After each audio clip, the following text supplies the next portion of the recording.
Ya, ahora sí. Muy buenos días, ¿qué tal chicos? Bueno, buenas tardes. Van a ser buenas noches. Eh, el día de hoy vamos a tener un repaso para ustedes de cirugía cardiovascular sobre algunas cosas importantes que tienen que tener en cuenta.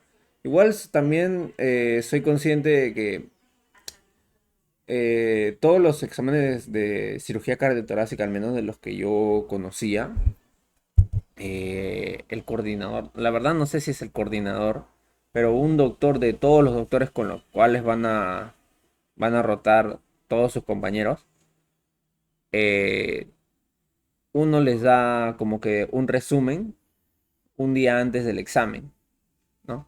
Y más o menos en ese resumen el doctor te da como que las fijas de fijas, y viene bastantes, o sea, por así decirlo, 15 17 de 20 viene casi todas.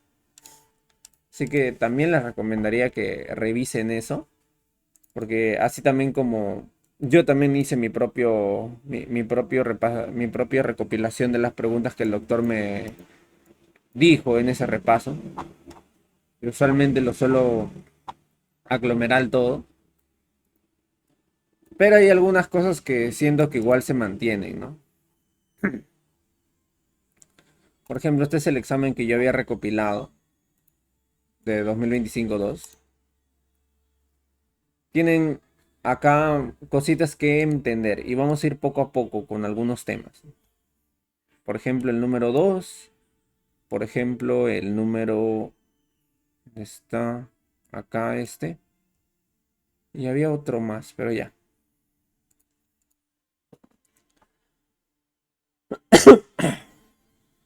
Tienen que aprender a diferenciar cómo es el manejo o cómo viene el paciente de un síndrome coronario agudo de un síndrome coronario crónico. Porque te van a venir muchos casos clínicos X de cómo tratar a tu paciente, ¿no? Y tú tienes que identificar primero si es un cuadro agudo o un cuadro crónico. Porque ¿qué te pueden pedir? ¿Cuál es el primer estudio a realizar para tu paciente? Si obviamente tu paciente es un paciente que viene con un cuadro clínico agudo, con un dolor anginoso, tipo pareciéndose al inestable, más de 20 minutos que no responde a los nitratos, no calma el reposo, etcétera. Los primeros exámenes que se tienen que tomar, por decir, el primero, clínica, identificar la clínica de angina inestable con lo que vendría siendo el EKG, ¿ya? El EKG, porque el doctor te va a poner así, EKG o ecocardiograma, ¿no? ¿Ya? EKG, ecocardiograma, te va a poner Hodler, te va a poner, qué sé yo, hipertensión arterial. O te va a poner, por ejemplo, ¿cómo se llama? Test de esfuerzo. Que test de esfuerzo es una de las exámenes que se utilizan para síndrome coronario crónico. En el caso tú quieras, en este paciente, evaluar la posibilidad de colocarle un bypass o un stent, dependiendo la gravedad de ese síndrome coronario crónico, ¿no?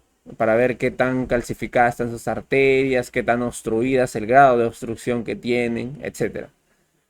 Pero ese es un cuadro crónico, a diferencia de un cuadro agudo, ¿ya? A diferencia de un cuadro agudo. Y más si es la primera vez que lo ves. Ya siempre el primer paciente que tú ves por consulta, lo primero que tienes que pedir es un electrocardiograma, un EKG. A ver, allá.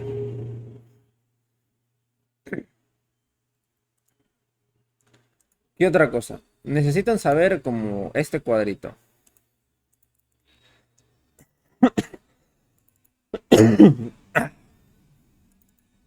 A ver,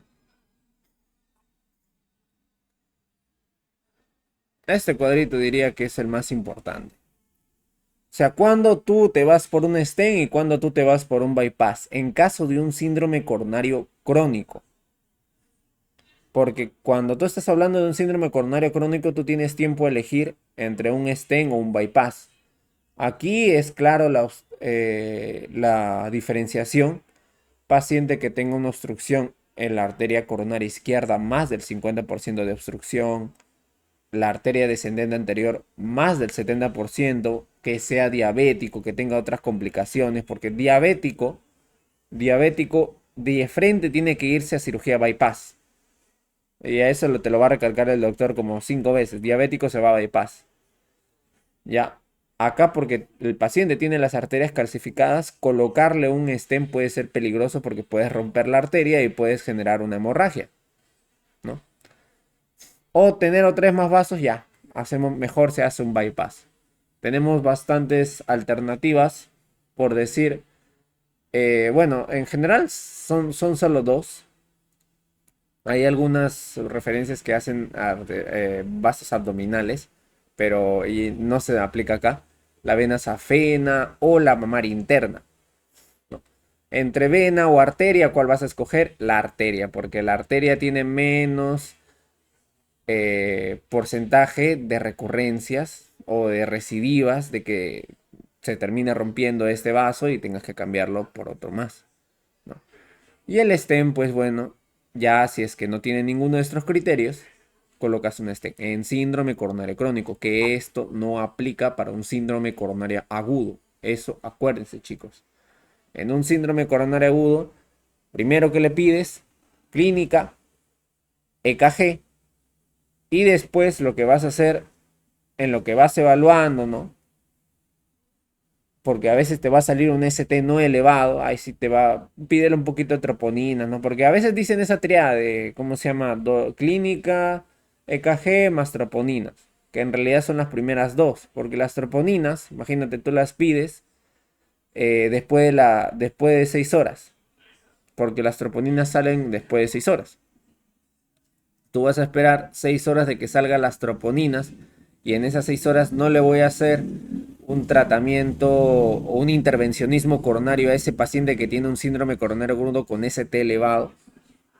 Claro que no, pues porque la ventana, aunque sea en las primeras 12 horas, es recomendable antes de los 120, de los 120 minutos. Así que mejor, si es que puedo hacerlo de forma temprana, lo hago.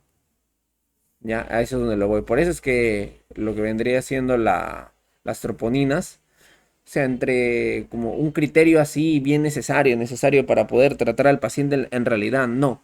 Porque a todos los pacientes van a pasar por antiagregación, anticoagulación, el score de TIMI si es que al final no fue un ST elevado, si es que al final no fue un ST elevado, se evalúa el riesgo de las... Hay dos tipos de score, el score de TIMI y el score de Grace, ¿no?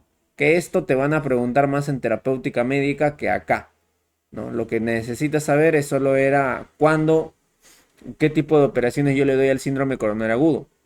Usualmente, lo clásico, la colocación de un intervencionismo coronario agudo. Digo, sí, un intervencionismo coronario percutáneo. Angioplastía coronaria. Ahora, si te dice, por ejemplo, como la pregunta que me vino en mi examen, te dice, paciente que viene de la sierra, llega después de 100 minutos aproximadamente, es un paciente diabético que en la angiografía se muestra obstrucciones de la arteria descendente anterior y la arteria descendente posterior. Y tú dirás, ¿qué procedimiento le voy a hacer? ¿Le voy a hacer un bypass porque ya tiene dos arterias, es diabético? ¿O le voy a hacer lo que vendría siendo un stent? Por prioridad le vas a hacer un stent, aunque los criterios digan que no, aunque esos criterios son para síndrome coronario crónico, cuando tienes tiempo de decidir. Acá no tienes tiempo de decidir. Esa fue la pregunta.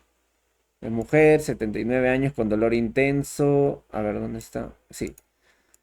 Elevación de segmento S, no sé por qué escribí ese, enzimas elevadas. El mejor manejo es intervencionismo, especialmente si es una lesión severa para rescatar al paciente y minimizar el tiempo de isquemia. Ya, esa fue la pregunta que me vino. Obviamente esa pregunta fue trampa. Acá no parece trampa, pero ahí fue trampa porque la pregunta que vino fue con características para sí o sí de que se le haga un bypass, pero un paciente que vino con un síndrome coronario agudo. Ya. ¿Y cómo diferencio, o sea, el paciente que está en síndrome coronario agudo del síndrome coronario crónico? La clínica primero. Al síndrome coronario crónico más asintomático lo vas a encontrar. Y él va a estar con más evaluaciones que el síndrome coronario agudo. Síndrome coronario agudo es la primera vez que lo vas a ver. ¿Ya?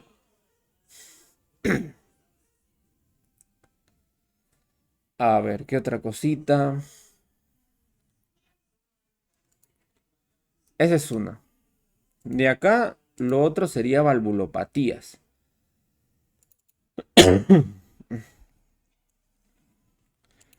Que las valvulopatías, los que necesitas saber son las clásicas primeras cuatro, ¿no? Lo que vendría siendo la estenosis mitral, la insuficiencia mitral, la estenosis aórtica y la insuficiencia aórtica. La, la estenosis aórtica es la más frecuente de todas. Puede asociarse también, por ejemplo, a la aorta bicúspide, que es un patrón asociado a la, ¿cómo se llama? La coartación de aorta, que es una malformación congénita, que es una cardiopatía cianótica, ¿no? Eh, ya ahí después hablamos de eso. Eh, estas valvulopatías lo que tienes que conocer, así clásico, no tanto la clínica, porque acá la clínica no te va a servir mucho, porque creo que la misma pregunta te va a decir que el paciente tiene estenosis aórtica, insuficiencia aórtica, pero ya, si es que quieres saberlo acá, no, estenosis aórtica, paciente adulto mayor que tiene esa tríada DAS, disnea, angina, síncope. Ahí la disnea es el síntoma de peor pronóstico. Síntomas de hipertrofia ventricular izquierda. Tiene lo que vendría siendo un soplo sistólico. ¿Qué otra cosa? En el envejecimiento, sobre todo, es el más frecuente de todos. Lo que sí te va a venir acá es cuando yo solicito una válvula mecánica o una válvula biológica. ¿Cuál es la que dura más? La válvula mecánica. ¿Cuál es la que dura menos? La válvula biológica. ¿Cuál es la que no necesita de anticoagulación? La válvula biológica. ¿Y cuál es la válvula que necesita anticoagulación? La mecánica. Paciente que no puede recibir anticoagulación. Yo le doy una válvula biológica. Paciente que, por ejemplo, mm, a ver, a ver, a ver, a ver. Paciente adulto mayor, ¿no? Paciente adulto mayor que tiene 80, 90 años de vida, ¿no? Es un paciente adulto frágil, obviamente aparte por ser portador de válvula, le voy a dar una válvula biológica, porque con eso dura ya para que no tenga ninguna molestia. Y así, esas cositas tienes que saber. ¿Qué es lo que te menciona el doctor? Así cositas en específicos tienes que saber del manejo. Al menos el doctor lo que más prioriza ahí es en el manejo. Vamos a ver acá. Me acuerdo que te ponía. ¿Dónde estás? Pruebas invasivas, pruebas no invasivas.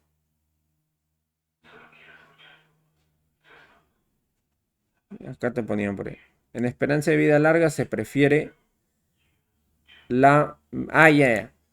Acá mencionó algo curioso el doctor que también está. Pero está en contraposición con QX. Ya.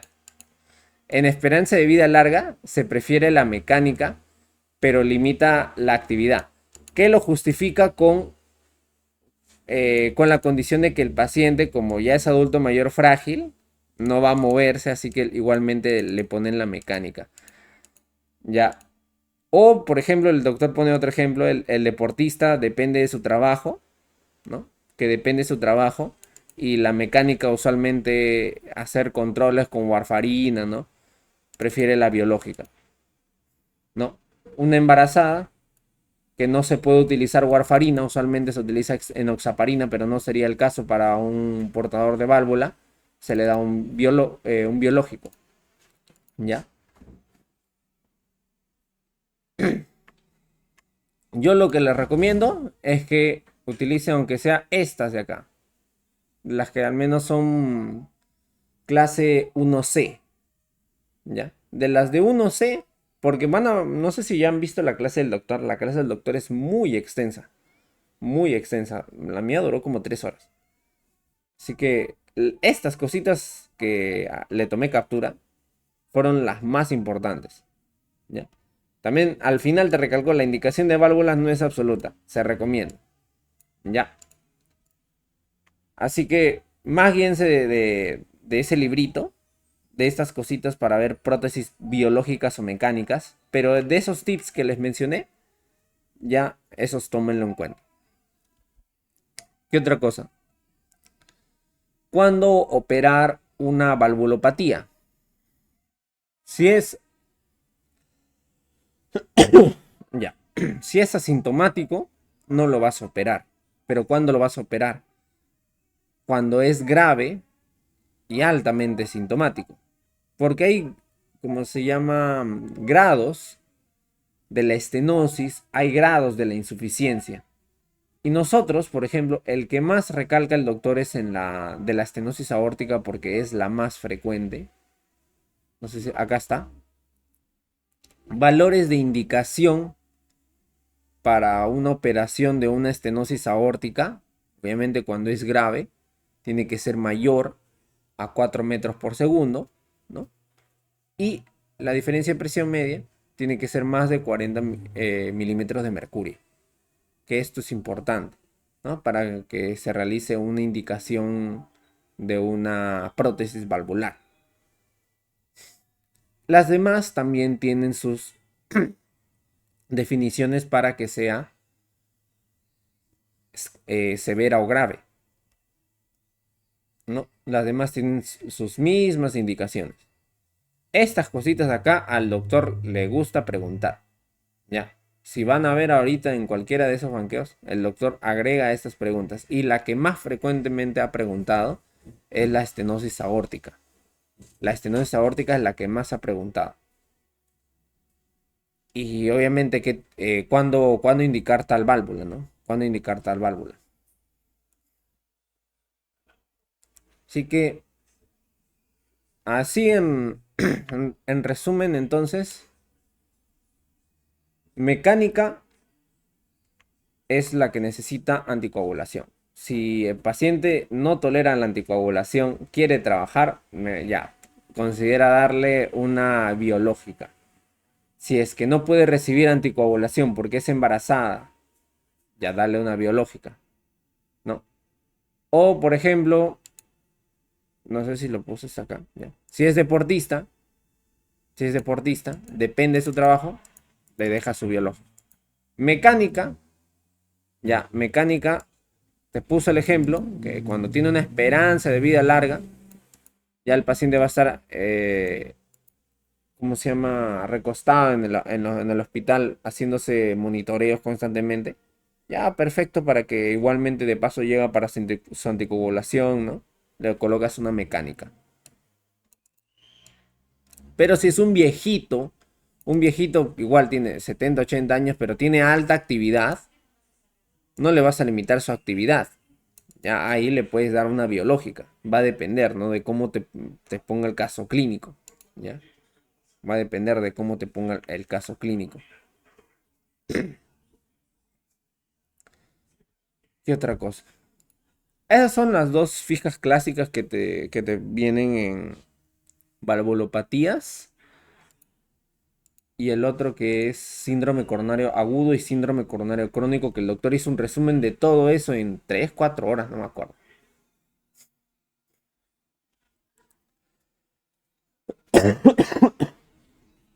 Ya, lo segundo que vino fueron el trauma torácico. Tienen que diferenciar tres cositas: neumotórax, hemotórax y taponamiento cardíaco, ¿no? Porque la mayoría, la pregunta te va a poner inestable, ¿no? Obviamente uno va a estar mate, qué sé yo, el otro va a estar más eh, no, no va a ser sonoro prácticamente, no se va a escuchar nada.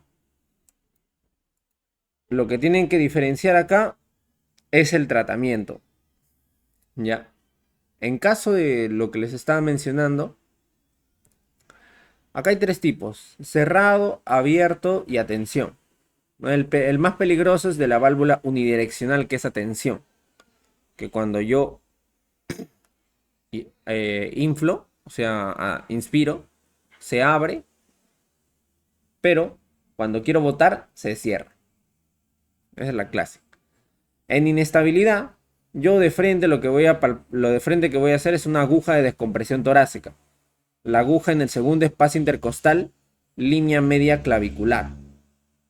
Ya luego considero un tubo de drenaje, que esos tubos de drenaje son los mismos para el drenaje del hemotórax. ¿Ya? En el abierto, que creo que me vino una pregunta del abierto, te va a decir de frente lo que se hace: el parche, el apósito, que es de 3 cuartos, ¿no? Que para que funcione como un inverso, como también como una válvula unidireccional, que hace que salga el aire, pero que ya no vuelva a entrar, que esa es la idea, ¿no? Por ahí el doctor mencionó que es importante recordar la fisiopatología del neumotórax, que tal cual es disminución de esta presión negativa que tiene el pulmón, esta presión negativa que tiene el pulmón para que éste no colapse. Y eso se pierde, empieza a ganar presión, jala aire y los terminan comprimiendo. En esta inestabilidad hemodinámica, lo primero que vas a pedir, ¿ya? Es una descompresión con aguja, ¿ya? Una descompresión con aguja. Acá hay algunas indicaciones, ¿no? De que se hace manejo conservador si es que el neumotórax es bajo, menos del 15 al 20%, o en tomografía ha llegado a recorrer menos de 8 milímetros. Pero acá, como es cirugía, te van a priorizar la cirugía. También acuérdense bastante del triángulo de seguridad, porque ese triángulo de seguridad se utiliza, ¿no?, para el drenaje de los hemotórax: borde superior de la axila, borde lateral del dorsal ancho, el quinto espacio intercostal y el borde lateral del pectoral mayor.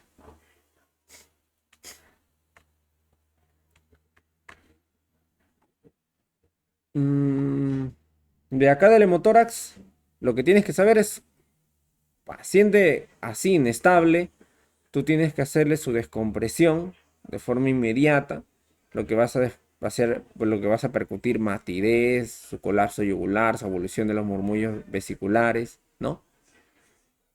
Acá lo que tienes que hacer directamente en este paciente es hacerle su tubo de drenaje y definir si es masivo o continuo, porque ¿no? Estos se van a hacer una toracotomía de emergencia, a diferencia del hemotórax clásico, que se queda con el tubo de drenaje, ¿no?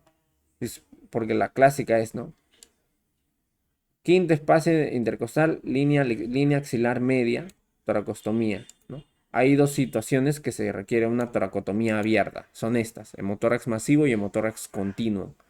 Estas dos condiciones no se van a tratar con solo el drenaje, porque igual se va a estar produciendo nueva cantidad de sangre en ese espacio y vas a estar choqueando al paciente más que ayudarlo.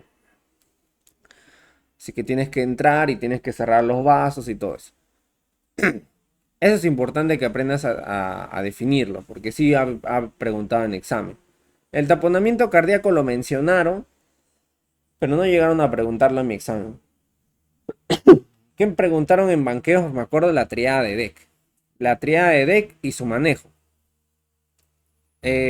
Cuando es agudo, cuando es crónico. Agudo es más de 250 mililitros. Crónico es cuando ya de forma crónica persistente ha llegado a guardar como 2 litros enteros, 2, 3 litros, dependiendo de la bibliografía. Se hace una pericardiocentesis. Hay abordajes, dependiendo con ecografía o sin ecografía. El abordaje es subsigfoideo, es sin ecografía. Ya si no se puede, buscamos una ventana, como dicen algunas preguntas de ENAM, buscamos ventana pericárdica con vía ecográfica, ¿no? Abordaje paraesternal izquierdo. Es lo que se va a intentar. Y si no, ya toracotomía exploratoria.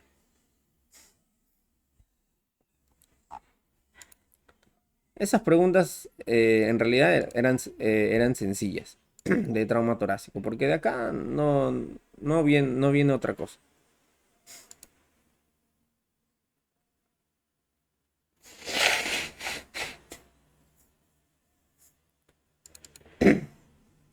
Ya, patología venosa versus patología arterial.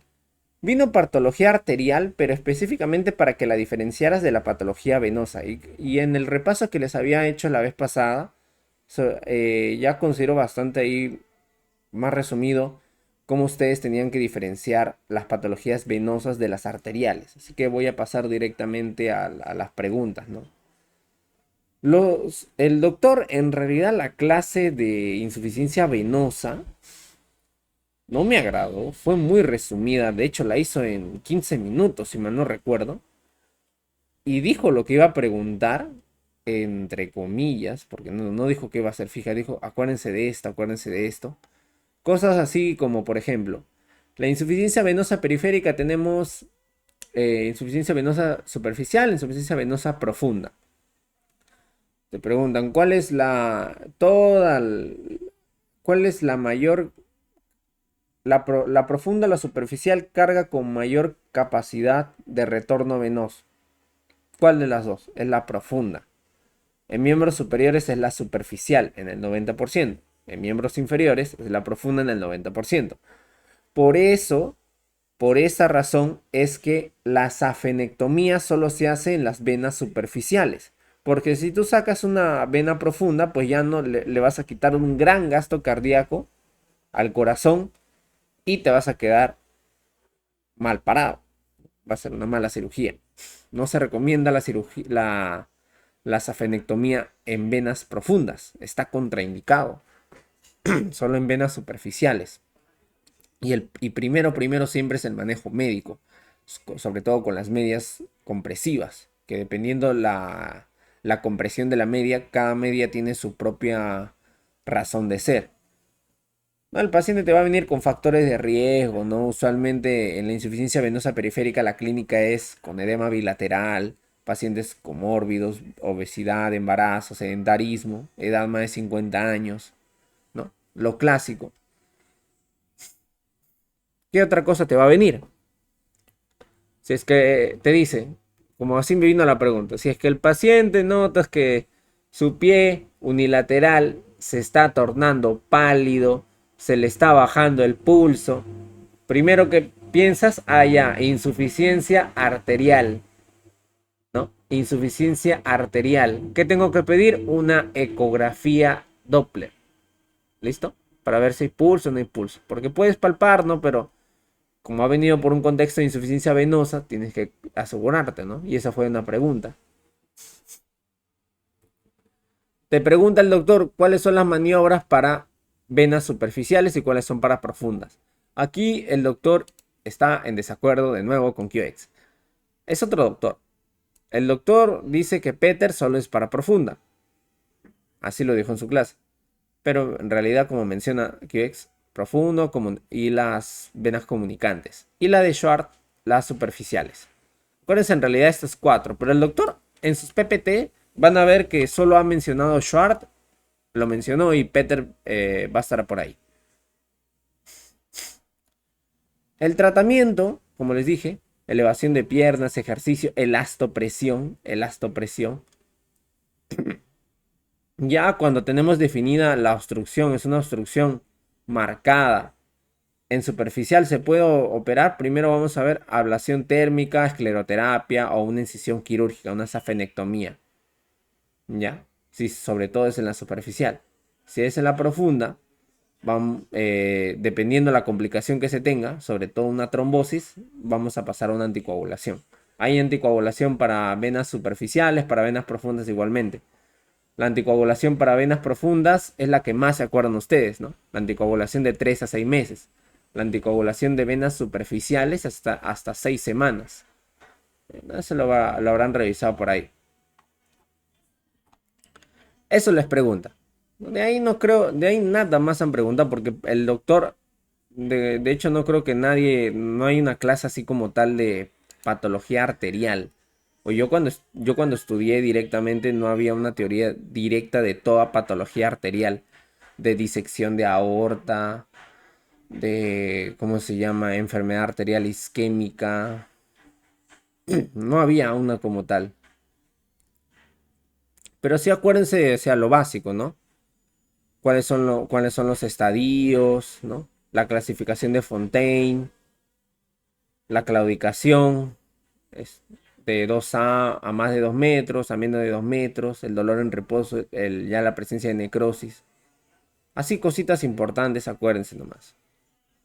¿Qué es lo que tienes que hacerle? Su índice brazo-tobillo, lo mínimo que puede hacer como cualquier consulta, y su ecografía doble para ver, ¿cómo se llama? La gravedad de la situación, ¿no? Y para depender si es que se hace un manejo médico o se hace un manejo quirúrgico, ¿ya?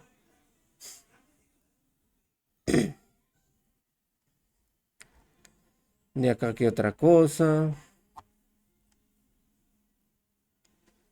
También, por ejemplo, este es una de las maniobras. Acá el doctor menciona maniobra Trendelenburg y menciona la maniobra de Perthes. Priorizó esto. ¿Qué otra cosa me recalcó? Porque el doctor solo habló por 15 minutos. Dijo, en trombosis venosa solo se opera solo se opera, a ver, en trombosis venosa solo se opera el sistema profundo. Las trombosis venosas no son susceptibles a cirugía, solo se opera el sistema superficial al nivel de la safena. Eso está bien. No sé por qué escribí esto acá. Indicaciones: trombosis menos de 15 días que coja venas de gran calibre femoral ilíaca poplitea. Solo se operan las superficiales, chicos. Las profundas no.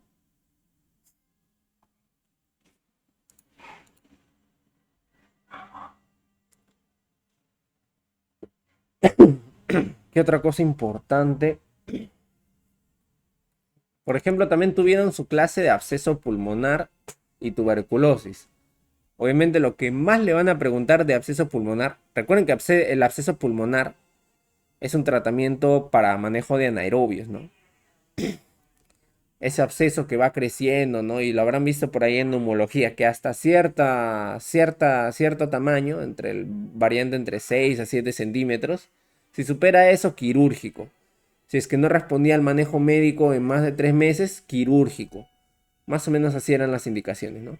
Fracasa el tratamiento, absceso pulmonar crónica, pared engrosada, y ya con un diámetro de 4 centímetros, ¿no? Cuando dice parada engrosada, con diámetro más de 4 centímetros, y es pulmonar crónico, ya, pues quirúrgico. Si no, intenta antibiótico-terapia, ¿no? El manejo del clásico, puedes utilizar pipetazo, algo para que cubran aerobios, ¿no? El peptostreptococo. Drenaje postural, nebulizaciones, etc.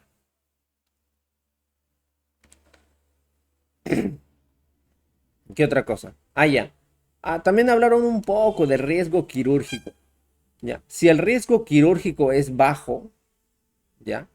Si el riesgo quirúrgico es bajo, puedo utilizar lobectomías. Esas definiciones que eran neumonectomía, cuando sacabas todo. Lobectomía, un segmento lobar. Y el segmento, ¿no? De esos lóbulos que a veces tienen tres, a veces tienen dos, ¿no? Siempre llevándote, al menos en la lobectomía, la arteria lobar, la vena lobar y los bronquios, ¿no? La bronquiola. Lo más importante. En riesgo quirúrgico alto, ¿ya? Se prefiere drenaje endocavitario, se prefiere drenajes y tratamiento, ¿no? Todos llevan tratamientos antibióticos, así que nadie se salva de los tratamientos antibióticos. Solo que se le agrega la cirugía y vamos a ver cómo va evolucionando. En las bronquiectasias es similar. Cuando yo opero una bronquiectasia que no me responde al manejo médico, que es crónica, que mi paciente ya está terminal, porque la bronquiectasia si no se trata, te va comiendo pulmón hasta un BEF, ¿no? Volumen expiratorio final en el primer segundo, menos del 30% realizado, ya se tiene que operar, ya. Se tiene que operar. No te responden tus antitusígenos, ácido tranexánico, tu manejo, tu tratamiento antibiótico, para recurriendo. Las recurrentes también se operan, sobre todo si son tempranas. Y los empiemas, ahí te dicen el empiema, en el 90% se tratan de forma médica. El empiema en el 90% se trata de forma médica. ¿Ya? Con antibióticos, va calmando, ¿no? Para impedir la fase organizativa, que acá todo se hace como si fuera pasta, se fibrosa y va a ser diferente, va a ser muy diferente acá el tema de drenar y acá se tiene que sacar quirúrgicamente. Ya, ahí ya estaríamos utilizando en el estadio 3, aquí lo que mencionan al empiema crónico, decorticación pulmonar con VATS o tracotomía, ¿no? Abrimos y vamos sacando todo eso porque esto genera loculaciones. ¿No? Que al inicio se locula, ¿no? Pero cuando esas loculaciones se fibrosan, ¿no? Tú pones la agujita, no vas a sacar nada. Y incluso si sacas algo, solo sacaste de una loculación y vas a tener que punzar y punzar y punzar y punzar y no se recomienda ya. Así que, por el bien del paciente, se decortica nomás, se saca toda esa plebe. Esa es la indicación. La indicación del empiema, de la cirugía del empiema. ¿Qué otra cosa? O sea, no traten de acordarse como si fuera medicina interna, así cositas, características fisiopatológicas de cada enfermedad. Acuérdense sobre todo su rol de indicaciones quirúrgicas, porque siento que, al menos yo cuando yo estudié ese examen fue más metódico para ese aspecto. Y si te pedía algo de fisiología, porque el doctor dijo algunas cosas de fisiología tenías que saber, por ejemplo, de la pleura parietal o la pleura visceral, cuál era la que generaba mayor reabsorción y mayor síntesis de líquido pleural, ¿no? La parietal. Y así. O, por ejemplo, cuando tú quieres hacer un drenaje en un neumotórax, ¿no? Tú punzas por debajo ¿Punzas por debajo o por encima de las costillas? A esas preguntas es importante, chicos. Esas sí me la responden, por favor.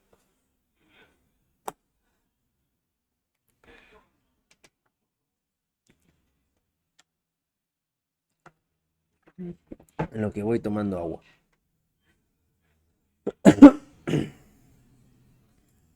¿Ustedes punzarían por debajo o por encima de la costilla?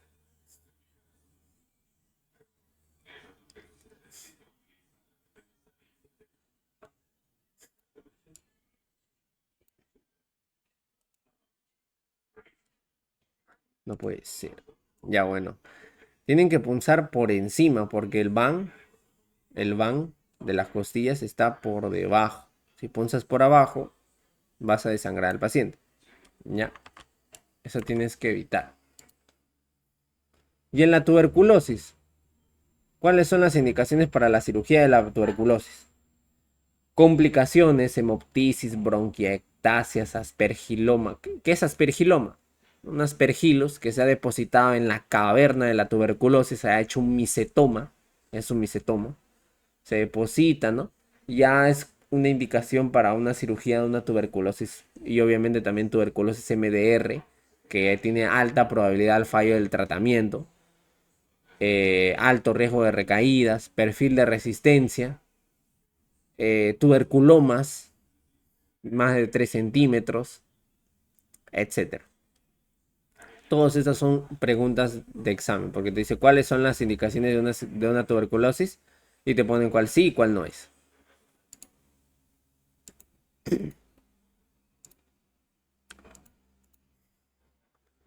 En cardiopatías congénitas, acuérdense las cositas hasta de Villamedic basta.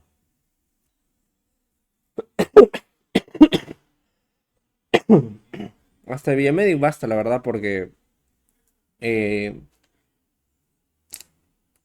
no había tantas cositas que recalcar sobre el tema de las cardiopatías, pero así como un resumen, las cardiopatías acianóticas, ¿no? Las tres clásicas, con flujo pulmonar aumentado, que ya cuando tenían síndrome Hesse-Meyer no se podía hacer absolutamente nada. Así que lo mejor era un tratamiento, una observación temprana, a ver qué se podía hacer. Comunicación interventricular es más frecuente de todos, ¿no? Comunicación interauricular, el que pasa desapercibido y lo encuentran los adultos. Ductus arterioso persistente, el que presenta el famoso sople maquinaria. La comunicación interventricular tiene soplo holosistólico y la comunicación intraauricular tiene bloqueos, ¿no? Bloqueos de rama derecha, sobre todo en la mujer, ¿no? La coartación de aorta, que les había mencionado, son sin aumento de flujo pulmonar, cianótica, sin aumento de flujo pulmonar, se asocia sobre todo a la aorta bicúspide, al síndrome de Turner, a la estenosis aórtica. Es bastante importante. Acá qué otra cosa. La tetralogía de Fallot, que es la más frecuente a partir del año, ¿ya? A partir del año. Y en menores de un año, menores de un mes, transposición de grandes bases. En general de las cianóticas, tetralogía de Fallot, ¿ya? Anomalía de Epstein, inserción, ¿cómo se llama? La valva, era una de las valvas tricuspidias que tiene una implantación baja y el corazón hace que adopte una forma de caja. Sobre todo los signos característicos de cuál es de cada uno, ¿no? Por ejemplo, en el tema de la coartación de aorta, el signo de Roesler, ¿no? El signo del 3, que también es importante. O, por ejemplo, la forma de bota de la tetralogía de Fallot, ¿no? La forma de huevo de la transposición de grandes vasos, ¿no? Esos sí son importantes, que los recuerdes. Acá te lo ponen más bonito. Cianótico, cuclillas, bota, tetralogía de Fallot. Cianótico, corazón en forma de huevo, transposición de grandes vasos, ¿no? Forma de diémetre, ductus arterioso persistente. O forma de 8, etcétera. Ahí te ponen otros.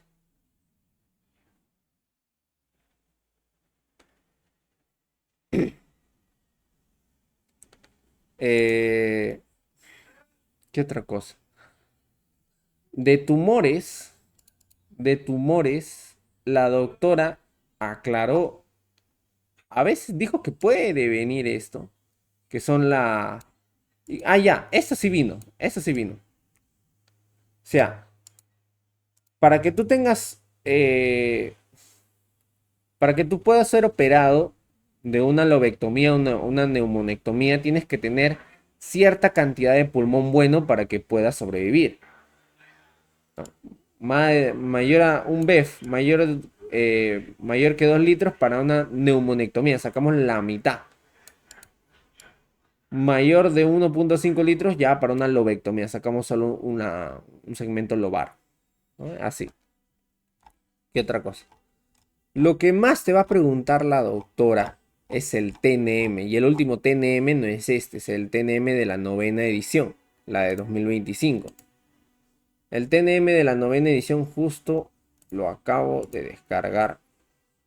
Que igual sí tengo la captura que me dio la doctora.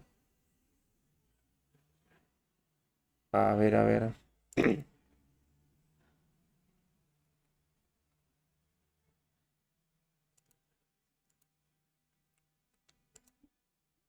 Si no estás, acá está. Ya, era la otra forma. Es esta cosa de acá.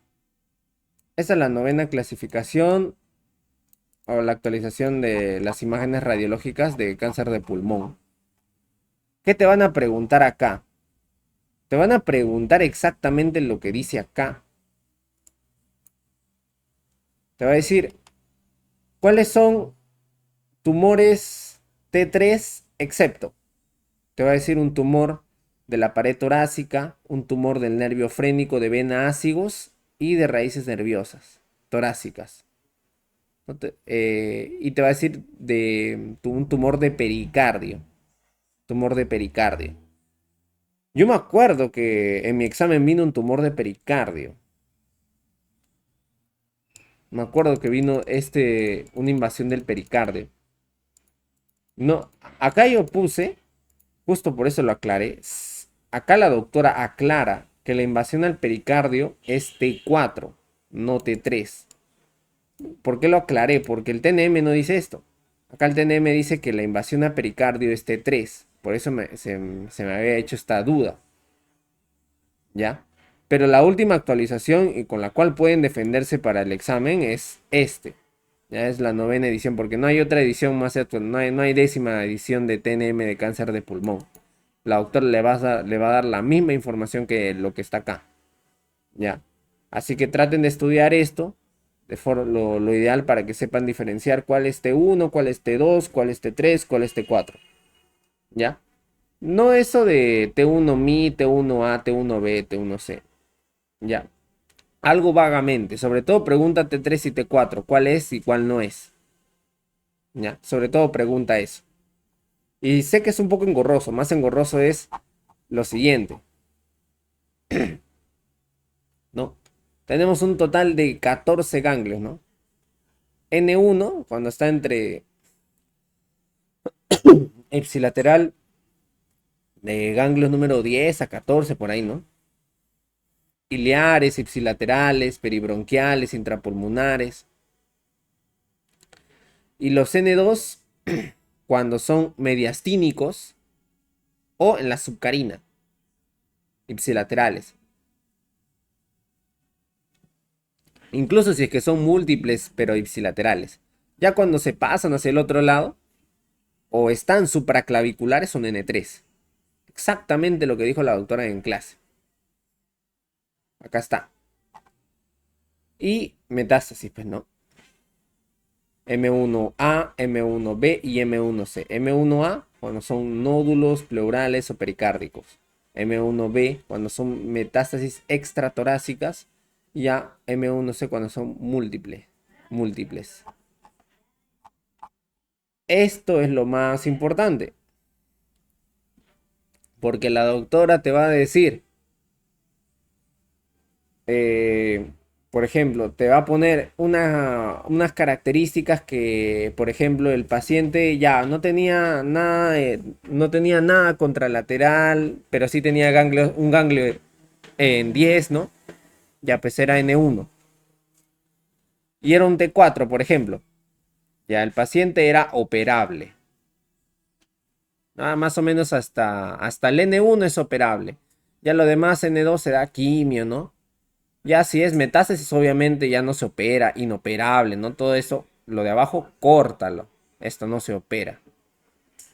Hasta N1, pero con T4 ya pues se puede considerar la operación. Ya lo demás para acá se puede considerar bajar el tamaño del tumor con una quimio, ¿no? Para ver o decidir el tamaño con ese tamaño si se opera o se baja solo con quimio. Pero ahí se va a ver.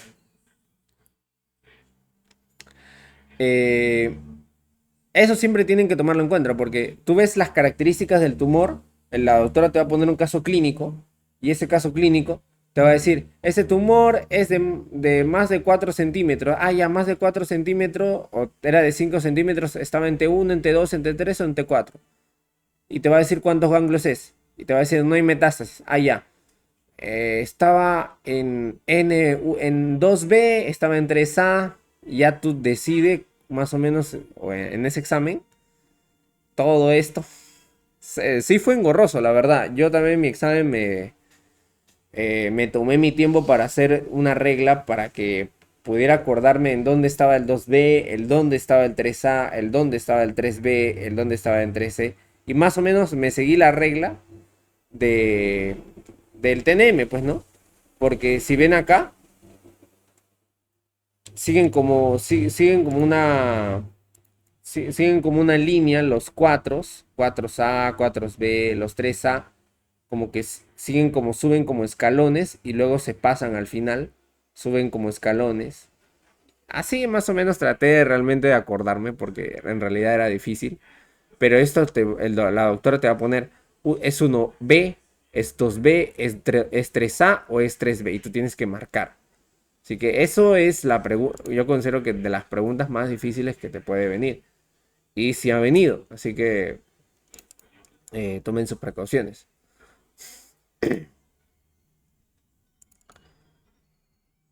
¿Qué otra cosa?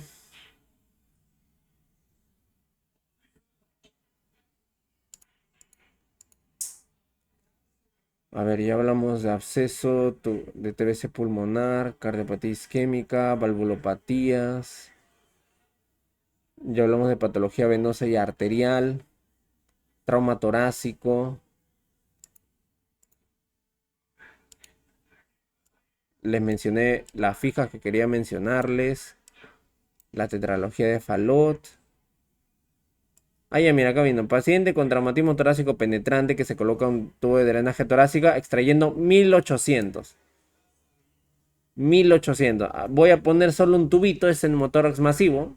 Tratamiento quirúrgico, lo que yo haría. Le menciona cuál es la cardiopatía congénita cianótica más frecuente en el niño. Ah, ya, pues comunicación interventricular, de frente. Algunas estaban para cantar.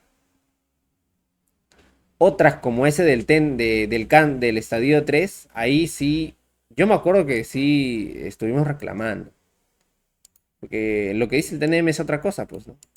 Así que eso tómenlo en cuenta. Hasta aquí, chicos, alguna duda, alguna pregunta. Igual, les digo que el doctor les va a decir igualmente lo mismo. Le va a decir lo mismo para que ustedes tengan ese repasito que les parezca más interesante. Porque igual el doctor les va a agregar de lo que tengo acá, este repaso cardiovascular. Se va a pasar por todos los temas. El doctor nos va a hacer preguntas. O sea, cuando lleguen a su repaso, le va a hacer preguntas. Le va a decir, ¿cuál es el triángulo de seguridad? ¿Cuáles son los límites? Y los alumnos responden. ¿Dónde está el van intercostal? Allá, debajo de las costillas. Ya, el doctor pregunta otra cosa. ¿Por qué el pulmón se colapsa debido a un trauma? Y ahí tienes que explicar por qué. Y todo lo que pregunta sí, sí, así, así, es pregunta de examen. Así como él dice. Te dice, de emergencia lo que haces en un neumotórax, atención, descompresión torácica.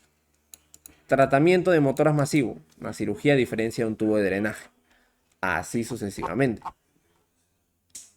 Con aspergiloma, con hidatidosis, que básicamente en general lo que les he mencionado, puro vienen indicaciones quirúrgicas.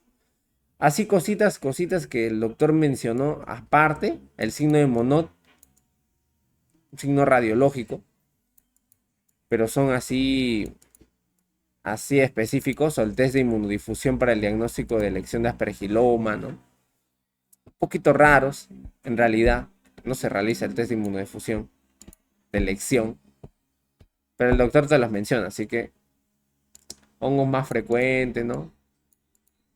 Y otra cosa. Procedimiento más frecuente realizado, lobectomía, segundo, neumonectomía, ¿no? ¿Qué vas a preferir, no? La conservación del pulmón, ¿no? Por eso se prefiere lobectomía. Absceso, empiema, el pie diabético, allá. Recuerden que el pie diabético hay neuropático y vascular. Ustedes se van a matar en la vida de decir, porque yo me acuerdo que en traumatología había gente que decía, encontré un pie diabético vascular, encontré un pie diabético neuropático. ¿No? En la fisiopatología es mixta. Todo pie diabético tiene algo de algo de algo. Ya, es mixta. Es imposible que veas un pie diabético que no tenga los dos. ¿ya? Pero hay predominancia, eso sí es cierto, y es lo que prioriza la cirugía.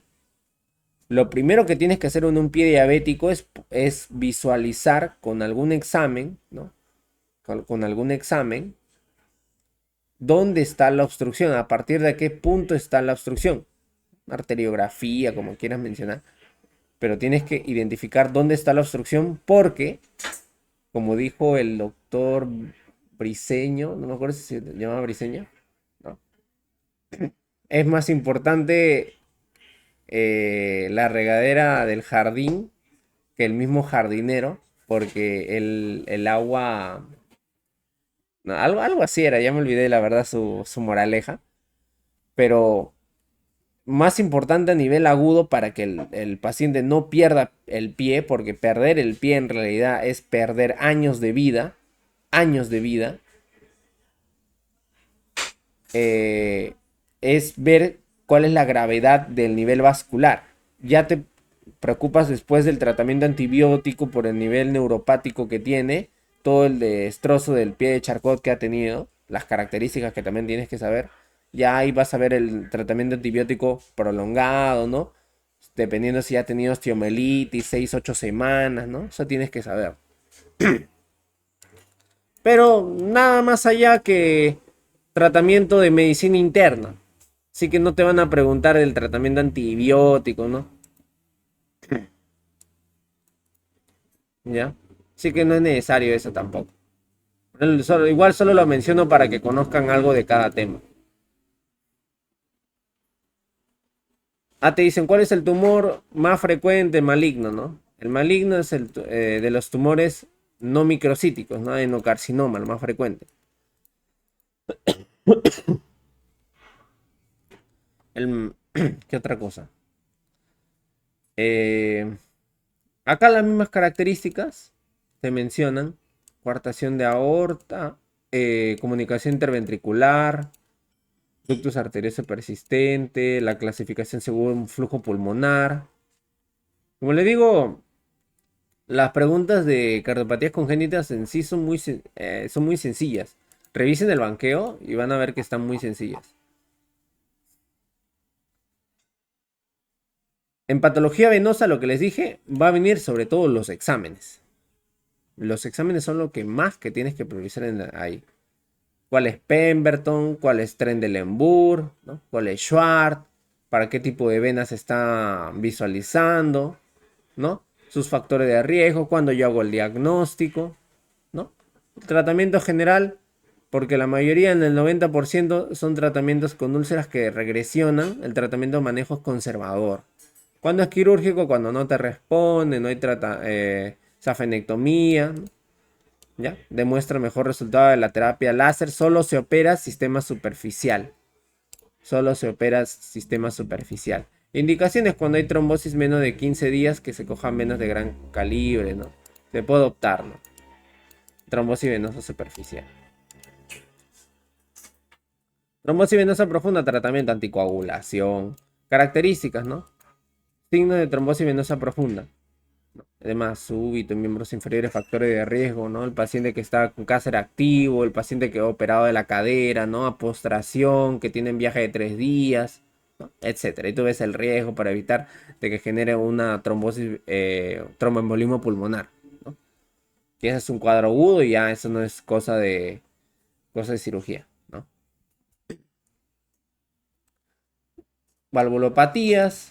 ¿Cuándo operar una valvulopatía? Como le digo, agudas, graves, de decisión quirúrgica, sintomáticas, incapacitantes, ¿ya? Prevención de infecciones, profilácticos. En realidad las valvulopatías necesitan eso, ¿no? Para operaciones dentales, ¿no? Tenemos que evitar la endocarditis. Valvulopatía aórtica, el doctor lo que más recalcó. Mecánico versus biológico, cuándo pedir cuál de cada uno. Y la enfermedad coronaria.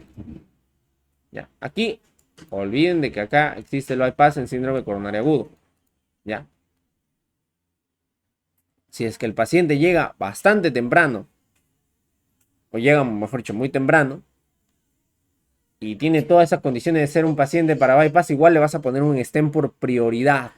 porque el corazón está muriendo y necesitas lo más rápido posible tratarlo, ¿no? ¿Entiendes? Así que eso es lo que más necesitan. En una cirugía preferible, incluso en diabéticos, bypass, pero acá ya estamos hablando de un síndrome coronario crónico, porque es de cirugía preferible, ¿no? En un paciente que tienes tiempo para que tú puedas hacerle su riesgo quirúrgico o evaluarlo, las características, ¿no? Porque no todo médico quiere operar con un bypass, y eso lo ha demostrado el Hospital Almenar, ¿no? Bueno, chicos, ¿alguna duda, alguna pregunta que tengan?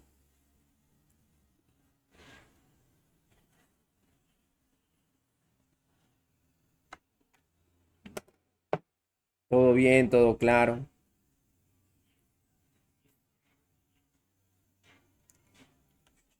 Ya bueno, si no hay ninguna otra pregunta, otra duda, doy por concluido el repaso del día de hoy y nos estaremos viendo en otra oportunidad. Muchas gracias, chicos.